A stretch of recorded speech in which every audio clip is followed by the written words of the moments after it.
Olá pessoal, espero que todas e todos estejam bem. Eu sou Marcos Neira, professor da Faculdade de Educação da USP e membro do Grupo de Pesquisas em Educação Física Escolar. É um coletivo majoritariamente composto por professoras e professores que atuam na educação básica, realizam experiências pedagógicas e produzem conhecimentos sobre a perspectiva cultural da educação física, também chamada Currículo Cultural da Educação Física ou simplesmente Educação Física Cultural.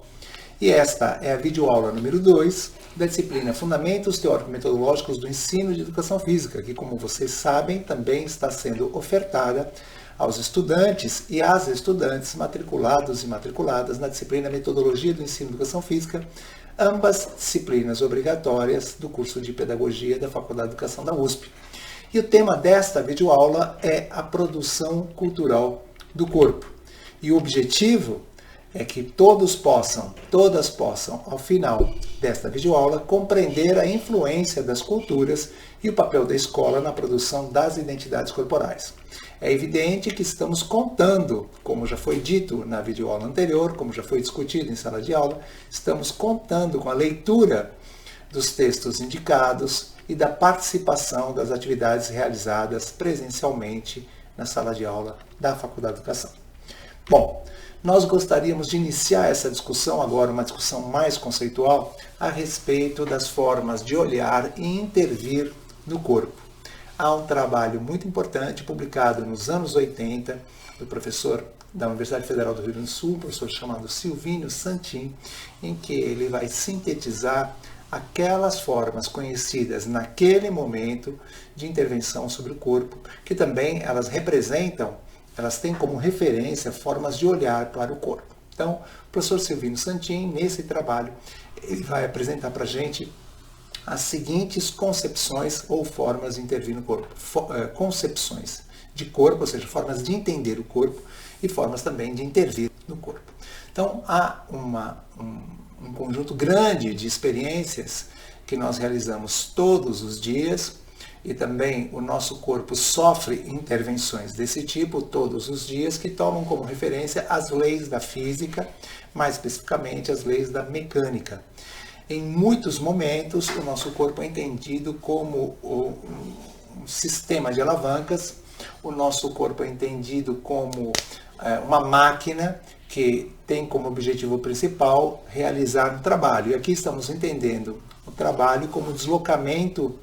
de um lugar para o outro, como a realização de uma tarefa. O trabalho, vocês se lembram das aulas do ensino médio, o trabalho é força vezes, a fórmula do trabalho é força vezes deslocamento. Então, sempre que alguém disser, olha, flexiona as pernas para que você possa pegar essa caixa que está muito pesada, ou se alguém disser para você, no momento que fizer o exercício abdominal, coloca a região lombar em contato com o colchonete, esta pessoa está orientada à concepção que está por trás desse tipo de colocação, desse tipo de intervenção sobre o corpo, a concepção da física, basicamente da biomecânica. Também você vai pensar a mobília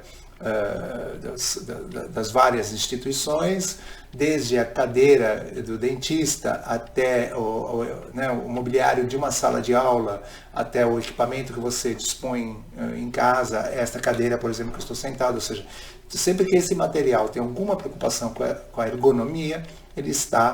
as pessoas que o conceberam levaram em consideração os estudos da biomecânica, ou seja, os estudos dos vetores de força que permitem que a gente realize o trabalho realize uma quantidade grande de trabalho com uma menor possibilidade de lesões.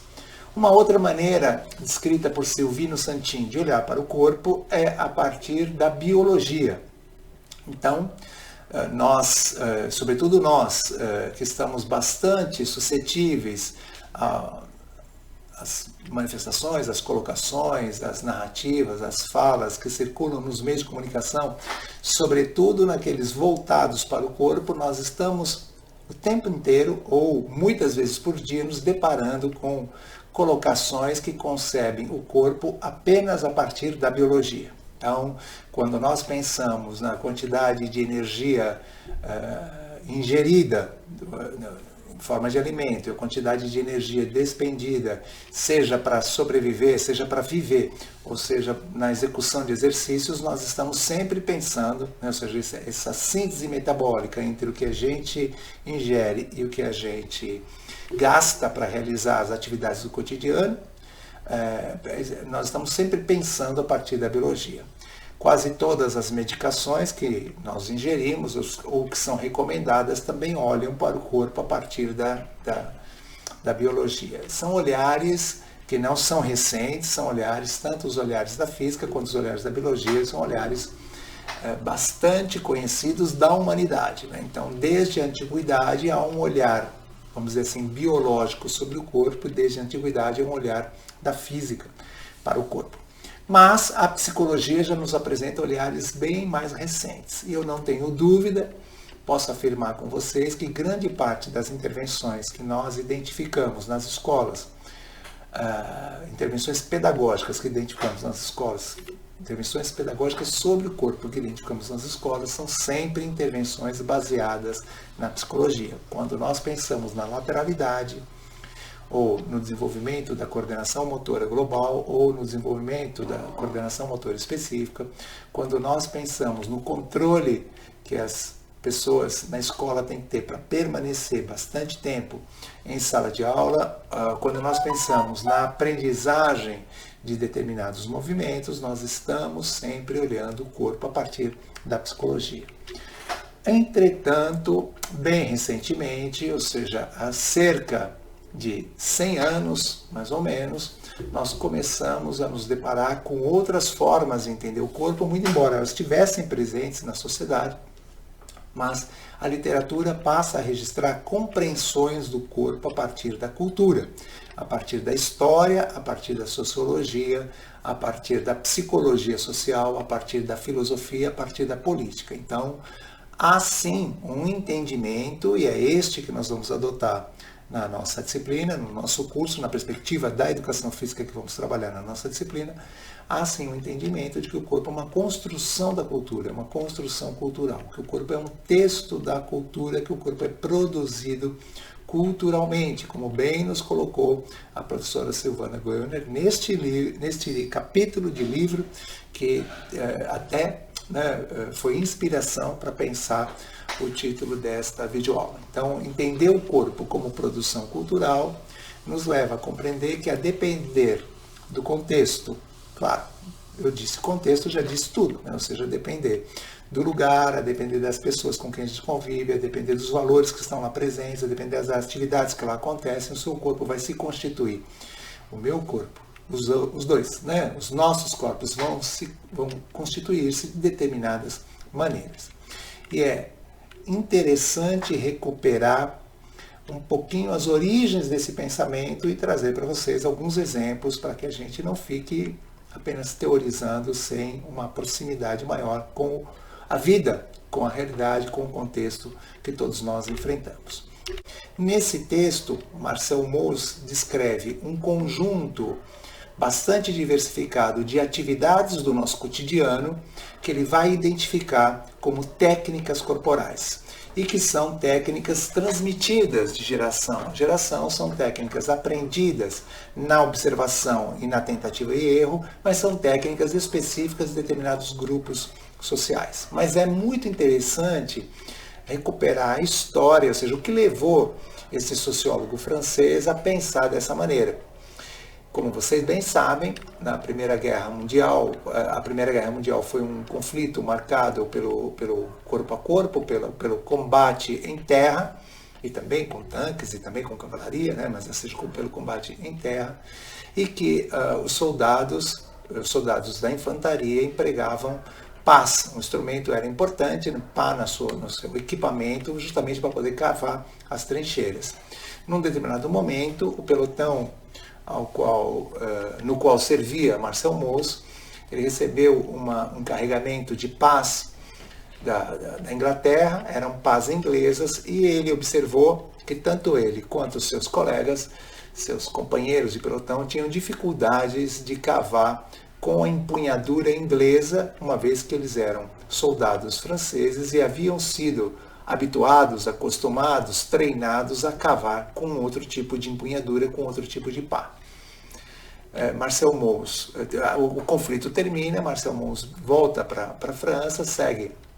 a sua trajetória de estudos e vai escrever neste texto, além dessa observação interessante, ele vai escrever que é uma frase que se tornou bastante conhecida, que é a seguinte, que ele seria capaz de identificar a origem, capaz de identificar uma moça, uma senhora que tivesse estudado num colégio de freiras apenas pelo modo dela se sentar.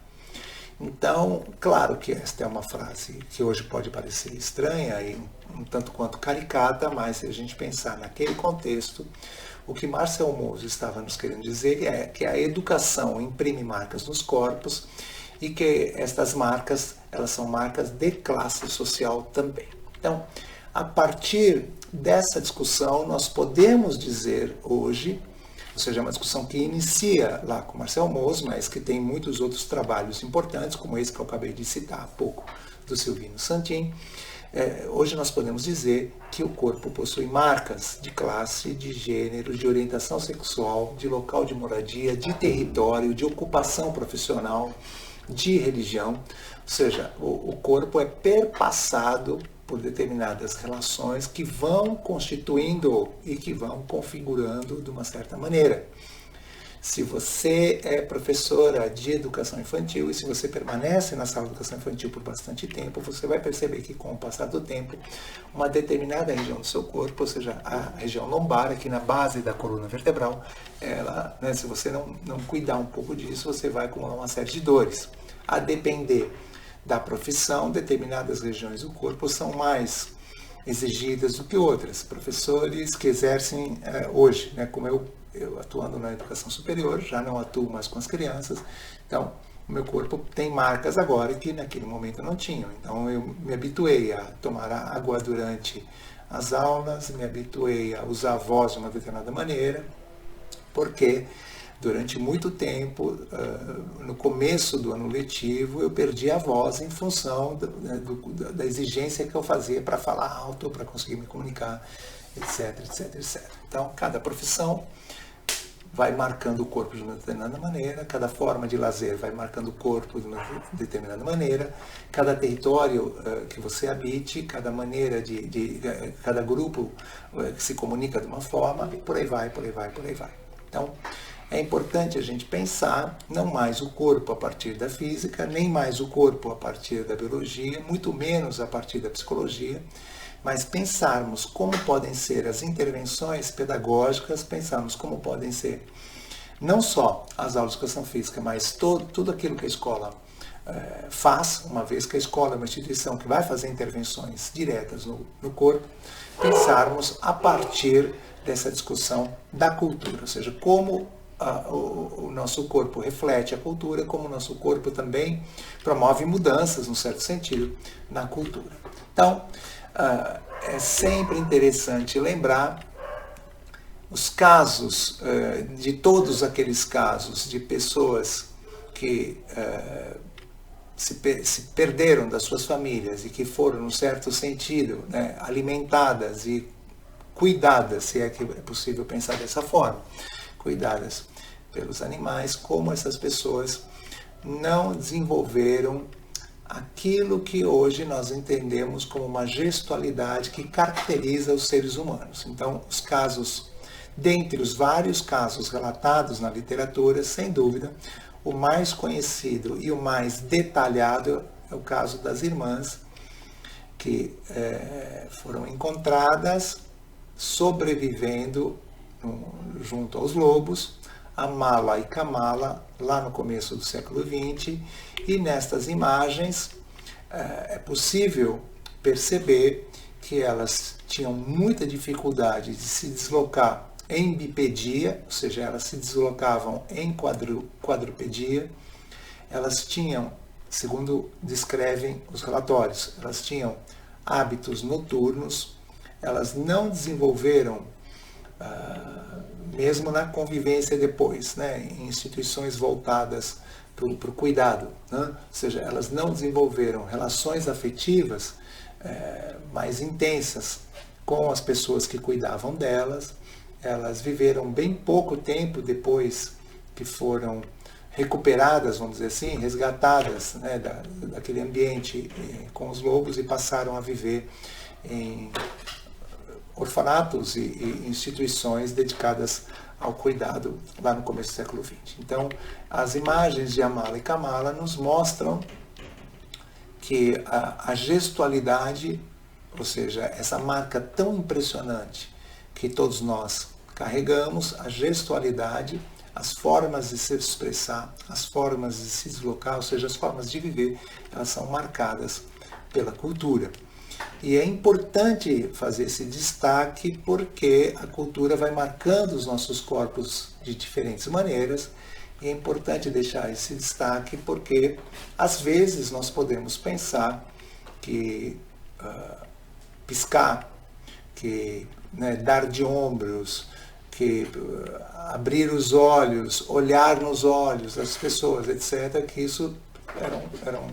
práticas naturalizadas, ou seja, que apareceriam em todas nós das mesmas maneiras, né? Ou seja, não é dessa forma. Essas são práticas que nós vamos incorporando, né? É uma palavra interessante, ou seja, nós vamos tornando nossas, vamos incorporando na medida em que vamos vivendo em cultura. Bom, vivendo na cultura. Por isso que é tão interessante a narrativa de Cação Fontana, né? E vocês foram convidadas e convidados a lerem um capítulo deste livro, né? Que é um livro muito interessante, que discute a educação física na área das ciências humanas, ou seja, que é exatamente o que nós estamos fazendo. É um livro organizado em 2001 pela professora da Faculdade de Educação, a professora Kátia Rubi, pela professora da Escola de Educação Física, a professora Yara Maria Carvalho, e as professoras convidaram à época várias pessoas para pensar o corpo a partir das ciências humanas. A Roseli Cação Fontana é uma professora da área de língua portuguesa, uma professora da Unicamp, e ela escreve esse texto que é belíssimo, e na minha opinião, pessoal, é o texto mais importante da disciplina. Então eu insisto, desde que adotei este texto na nossa disciplina, eu insisto para que as pessoas leiam esse texto, porque na verdade esse texto resume o curso, se a gente pode dizer dessa maneira, né? Ou seja, a história que ela conta, a visão que ela apresenta da escola que ela viveu, que ela estudou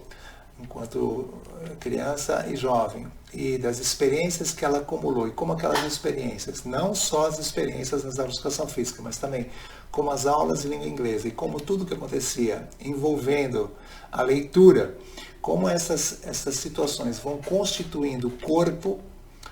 que é ela, né? Segundo ela mesma se refere, esse corpo de serzideira, né? Que vale a pena sempre pensar nessa figura de serzideira, alguém que serve, alguém que costura. Então é interessante a gente pensar como ela compreende esse processo de construção da própria identidade corporal e como ela vai nos trazendo uma série de informações importantíssimas para que a gente possa ler esta produção cultural do corpo a partir do pós-estruturalismo e para que a gente possa compreender que essa produção cultural do corpo se dá através de 3 elementos fundamentais. Talvez nós possamos pensar em vários outros, mas desses 3 não dá para a gente abrir mão. Ou seja, o banho que você tomou hoje, a escovação de dentes, se você se deslocou no transporte público ou no transporte ou no automóvel, ou se você foi a pé para o seu trabalho e para as outras ocupações, a cadeira em que você está sentada ou a cama em que você está deitada, tudo que você fez para cima e para baixo, os elementos, os equipamentos, os utensílios, etc., que você hoje manipulou, a roupa que você vestiu, ou seja, tudo isso a gente pode chamar de vivências corporais. Tomar banho é uma vivência corporal. tudo bem? Ou seja,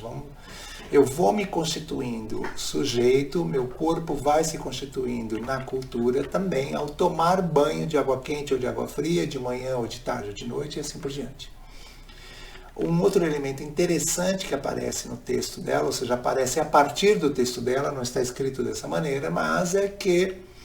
um conjunto de regras sobre o corpo, ou seja, discursos sobre o corpo, também vão produzindo as identidades corporais. Os discursos sobre o corpo mudam conforme o contexto, ou seja, os discursos sobre o corpo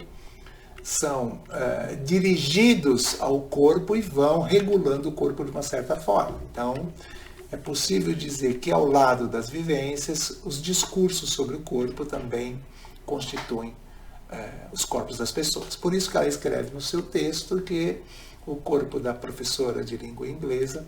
o corpo da professora de inglês parecia saído dos manuais de didática. Os manuais de didática lá do começo do século XX diziam como a professora deveria se vestir-se, diziam como ela deveria comportar-se em sala de aula e tantas outras